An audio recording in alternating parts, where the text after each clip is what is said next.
18 வயதிலேயே சினிமாவுக்குள் வந்தவர். தன்னுடைய 20 ஆண்டுகால சினிமா வாழ்க்கையில் பல உச்சங்களை தொட்டு இன்று வரை தென்னிந்திய சினிமாவின் வெற்றி நாயகியாக வலம் வந்து கொண்டிருக்கிறார். என்றென்றும் ஜெஸ்ஸியாகவும் ஜானுவாகவும் தமிழ் சினிமா ரசிகர்களின் மனதில் நீங்கா இடம் பிடித்திருக்கும் இவர் இப்போது இளவரசி குந்தவையாக அரியாசனத்தில் அமர்ந்திருக்கிறார். 1983 ஆண்டு மே 4 கிருஷ்ணன் மற்றும் உமா தம்பதியினருக்கு சென்னையில் பிறந்தார் த்ரிஷா. குடும்பத்தின் பூர்வீகம் கேரளாவாக இருந்தாலும் த்ரிஷா வளர்ந்தது முழுக்க சென்னையில் தான். கோபாலபுரத்தில் இருக்கும் சேக்ரட் ஹார்ட் மெட்ரிகுலேஷன் பள்ளியில் தான் பள்ளி படிப்பை முடித்தார். எத்திராஜ் கல்லூரியில் பிசினஸ் அட்மினிஸ்ட்ரேஷன் படித்தார். வசதி வாய்ப்புகளுக்கு குறையில்லாத குடும்பமாக இருந்ததால் விருப்பப்பட்டதை செய்யலாம் என்ற சுதந்திரம் த்ரிஷாவுக்கு கிடைத்தது. இதனால் இளம் வயது முதலே தான் ஆசைப்பட்ட மாடலிங்கிற்கு முயற்சி செய்து பார்க்கலாமே என்று களமிறங்கினார் த்ரிஷா. கல்லூரியில் சேர்ந்த சிறிது நாட்களிலேயே மாடலிங் செய்ய தொடங்கினார். படிப்பு, மாடலிங் என்று இரண்டிலும் கவனம் செலுத்திக் கொண்டிருந்த த்ரிஷா 1999 ஆண்டு நடந்த மிஸ் சென்னை போட்டியில் பங்கேற்றார். அதீத ஆர்வத்தினால் முயற்சி செய்து பார்ப்போம் என்று மட்டுமே பங்கேற்ற த்ரிஷா மிஸ் சென்னை டைட்டிலையே வென்றார். இது அவருக்கு மிக பெரும் சர்ப்ரைஸாக அமைந்தது. இந்த வெற்றி கொடுத்த நம்பிக்கையால் மிஸ் இந்தியா போட்டிக்கும் ட்ரை பண்ணலாம் என்று குடும்பத்தினர் சொல்ல 2001 ஆண்டு நடந்த மிஸ் இந்தியாவில் பங்கேற்று பியூட்டிஃபுல் ஸ்மைல் என்ற பட்டத்தை வென்றார் த்ரிஷா. இந்த வெற்றிகளால் விளம்பர நிறுவனங்களில் இருந்து த்ரிஷாவுக்கு ஏகப்பட்ட ஆஃபர்கள் வந்து குவிந்தன. கல்லூரியின் முதல் ஆண்டு படிப்பை முடிக்கும் அதே சமயத்தில் பல விளம்பரங்களிலும் நடித்து முடித்திருந்தார் த்ரிஷா. தொடர்ந்து விளம்பரங்களில் நடித்துக் கொண்டிருப்பது த்ரிஷாவுக்கு பிடிக்கவில்லை. வேறு ஏதாவது முயற்சி செய்யலாம் என்று யோசித்துக் கொண்டிருந்தார் அவர். த்ரிஷா நடித்திருந்த பல விளம்பரங்களை பார்த்திருந்த ஃபால்குனி பதாக் என்ற இசையமைப்பாளர் தன்னுடைய ஆல்பம் சாங் ஒன்றில் நடிக்க த்ரிஷாவை அழைத்தார். இந்த பாடல்தான் சினிமாவில் நடிக்க வேண்டும் என்ற ஆசையை த்ரிஷாவுக்குள் விதைத்தது. மிஸ் இந்தியா, மிஸ் சென்னை போன்ற டைட்டில்களை வென்று பல விளம்பரங்கள் மற்றும் ஆல்பம் சாங்கிலும் நடித்திருந்த த்ரிஷாவின் பக்கம் இயக்குனர் பிரவீன் காந்தியின் கவனம் திரும்பியது. அவர் இயக்கத்தில் பிரசாந்த் மற்றும் சிம்ரன் நடித்த ஜோடி திரைப்படத்தில் ஒரு துணை கதாபாத்திரத்தில் நடித்தார் த்ரிஷா. இதனால் சினிமா வட்டாரத்தில் த்ரிஷா பிரபலமானார். இயக்குனர் பிரியதர்ஷனின் லேசா லேசா திரைப்படத்தில் ஹீரோயினாக கமிட் ஆனார்.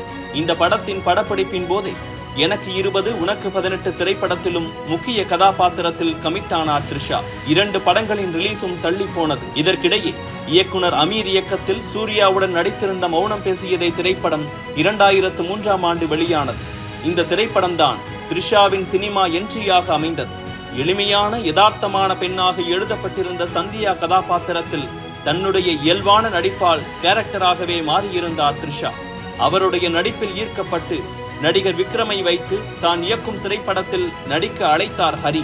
சாமி திரைப்படம் கமர்ஷியலாக பெரும் வெற்றி பெற்று பாக்ஸ் ஆபீஸில் கலெக்ஷனை அள்ளியது. ABC என்று எல்லா சென்டர் ஆடியன்ஸ்களிடமும் த்ரிஷாவை கொண்டு சேர்த்தது. சாமியின் வெற்றியால் தமிழ் மட்டுமல்லாமல் மலையாளம் மற்றும் தெலுங்கு சினிமாக்களில் இருந்தும் வாய்ப்புகள் குவிந்தன. கல்லூரியில் படித்துக் கொண்டிருந்த நாட்கள் என்பதால் கைக்கு வந்த அனைத்து படங்களிலும் த்ரிஷாவால் நடிக்க இயலவில்லை. சில தமிழ் மற்றும் தெலுங்கு படங்களில் கமிட் ஆனார் அவர். காலேஜ் வகுப்புகள், ஷூட்டிங் என்று த்ரிஷா ஓடிக்கொண்டிருக்க அவர் முதலில் கமிட் ஆகி நடித்து முடித்திருந்த லேசா லேசா வெளியாகி மோசமான தோல்வியை சந்தித்தது. சிம்புவுடன் நடித்திருந்த அலை திரைப்படத்தை பெரிதும் எதிர்பார்த்த த்ரிஷாவுக்கு அந்த படமும் பெரும் ஏமாற்றமாக அமைந்தது. இதற்கடுத்து வெளியான எனக்கு 20 உனக்கு 18 திரைப்படமும் தோல்வியடைய தொடர் தோல்விகளால் சாமி படத்தால் உயர்ந்திருந்த த்ரிஷாவின் மார்க்கெட் மீண்டும் சரிய தொடங்கியது. கல்லூரி படிப்பை முடிக்க வேண்டிய கட்டாயமும் த்ரிஷாவுக்கு வந்தது. படப்பிடிப்புகளுக்கு இடையில் சம்மர் கிளாஸ்கள் அட்டன் செய்து பட்டத்தையும் பெற்றார் த்ரிஷா. இதற்கு இடைப்பட்ட காலத்தில் சில தெலுங்கு படங்களில் நடித்திருந்தார் த்ரிஷா. 2004 ஆண்டு பிரபாசுடன் அவர் நடித்திருந்த வர்ஷம் திரைப்படம் வெளியானது. இந்த திரைப்படம் மிக பெரும் பிளாக் பஸ்டர் வெற்றியாக அமைந்தது. இதனால் தெலுங்கு சினிமா வட்டாரத்தில் ஓவர் நைட்டில் சென்சேஷன் ஆனார் த்ரிஷா. இந்த திரைப்படத்திற்காக தன்னுடைய முதல் பிலிம்பேர் விருதையும் வென்றார் அவர். தன்னுடைய முதல் படத்திலேயே தெலுங்கு சினிமாவில் மிகப்பெரிய ஓப்பனிங் கிடைத்திருந்தாலும் தமிழ் சினிமாவில் சரிந்து கொண்டிருந்த தன்னுடைய மார்க்கெட் பற்றிய கவலையும் த்ரிஷாவுக்கு மறுபக்கம் இருந்து கொண்டே இருந்தது. தெலுங்கில் வாய்ப்புகள் குவிந்தாலும் சரியாக அமையவில்லை. தமிழில் வாய்ப்புகளே வரவில்லை. அந்த சமயத்தில் படித்த படிப்பிற்கேற்ற வேலைக்கோ அல்லது மேற்கொண்டு படிக்கவோ சென்று விடலாம் என்ற எண்ணங்கள் அதிகமாகும் என்று த்ரிஷா சொல்லி இருக்கிறார். அப்போதுதான் AM ரத்னம் புரொடக்ஷனில் தரணியின் இயக்கத்தில் விஜய் நடிக்க இருந்த திரைப்படத்திற்கான அழைப்பு வந்தது. வெளியானது கில்லி திரைப்படம். கில்லி திரைப்படத்தின் வெற்றியை அறியாதவர் யாரும் இருக்கவே முடியாது.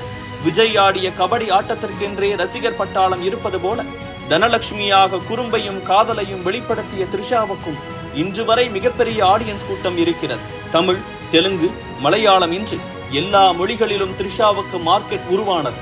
அதடு, ஜி, ஆதி, குருவி, பீமா, கிங் என்று எல்லா மொழிகளிலும் பல படங்களை கொடுத்தார் த்ரிஷா. பல மொழிகளில் பல படங்களை கொடுத்திருந்தாலும் வெகு சில படங்களை தவிர மீது எந்த படமும் சரியாக ஒர்க் ஆகவில்லை. இதனால் பட வாய்ப்புகளும் குறைந்தன. எப்போது தன்னுடைய கெரியரில் வீழ்ச்சி ஏற்பட்டாலும் எதனால் அந்த சரிவு என்று அனலைஸ் செய்யும் பழக்கம் த்ரிஷாவுக்கு இருந்தது. தன்னால் முடிந்தவரை சிறப்பாக நடித்தாலும் வாய்ப்புகள் குறைகிறதே என்று யோசித்த த்ரிஷாவுக்கு கண்டென்ட்டின் முக்கியத்துவம் புரிய தொடங்கியது. இதனால் படத்தின் கண்டென்ட்டில் கவனம் செலுத்த வேண்டும் என்று முடிவெடுத்தார். கதைகளை மிக கவனமாக தேர்வு செய்தார். கௌதம் மேனனோடு கைகோர்த்தார். 2010ஆம் ஆண்டு வெளியானது விண்ணை தாண்டி வருவாயா. படம் மிக பெரும் ரீச்.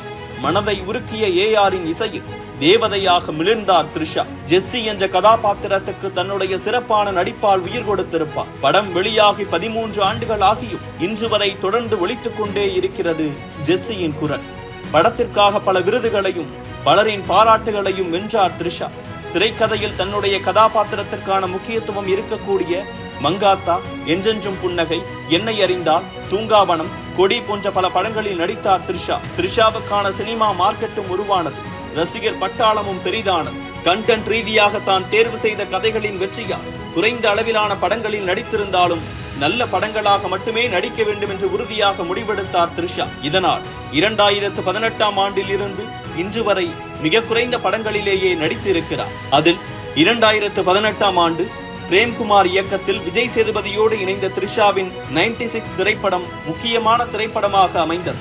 ஜானு கதாபாத்திரத்தை பிரேம்குமார் எழுதியிருந்த விதத்துக்கு தன்னுடைய நடிப்பால் உயிர் கொடுத்தார் த்ரிஷா. ஜானுவாக பலரிடமும் பெரும் தாக்கத்தை ஏற்படுத்தினார் அவர். அதுவரை பேசப்பட்ட த்ரிஷாவின் ஜெஸ்ஸியோடு ஜானுவும் சேர்ந்து கொண்டார். த்ரிஷாவின் நடிப்புக்காக பிலிம்பேர் விருது, விகடன் விருது, சைமா விருது போன்ற பல விருதுகள் குவிந்தன. விளையாட்டாக மாடலிங்கில் தொடங்கி சினிமாவில் தன்னுடைய பயணங்களில் இருந்து பாடம் கற்றுக்கொண்டு சினிமாவில் தன்னுடைய அரியாசனத்தை தானே செதுக்கிக் கொண்டவர் த்ரிஷா. அனைத்து தென்னிந்திய மொழிகளிலும் தனக்கான ரசிகர்களோடு என்றென்றும் தென்னிந்தியாவின் ராணியாக கதாபாத்திரங்களின் வழி ரசிகர் மத்தியில் வெற்றி நடைபோடும் த்ரிஷா வாசகர்களின் கற்பனையில் வாழ்ந்து கொண்டிருக்கும் கல்கியின் குந்தவையை நம் கண் முன்னே நிறுத்தியிருக்கிறார்.